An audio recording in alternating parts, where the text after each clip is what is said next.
Ang iniisip ko, ang pinopropose ko, di ba katulad ng 4Ps, noong nag-umpisa ang Pantawid Pamilya noong 2007, may maliit lang na grupo. Nag-start sa maliit, nag-pilot project. So, pwede tayo mag-pilot kung anong kakayanin, i-convert.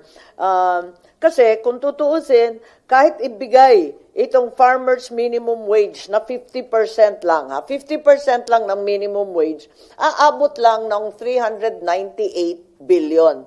Ang binibigay natin ngayon ng mga sustento, pumapatak na daw ng 591 billion ayon kay Senator Recto. I-convert na natin yung iba dyan sa cash transfer na regular at naaasahan. Pero may condition yung iba naman walang condition. Kaya pinapa-expand ko nga yung 4Ps di ba? Para nakikita ko, halimbawa, yung ating mga bedridden seniors, wag na natin bigyan ng kondisyon yun. Dahil biblical poor yan. Alagaan na lang natin. Ganon din yung mga seriously challenged na PWD na hindi na talaga makapagtrabaho. Talagang kinakailangan unconditional na cash transfer na yan.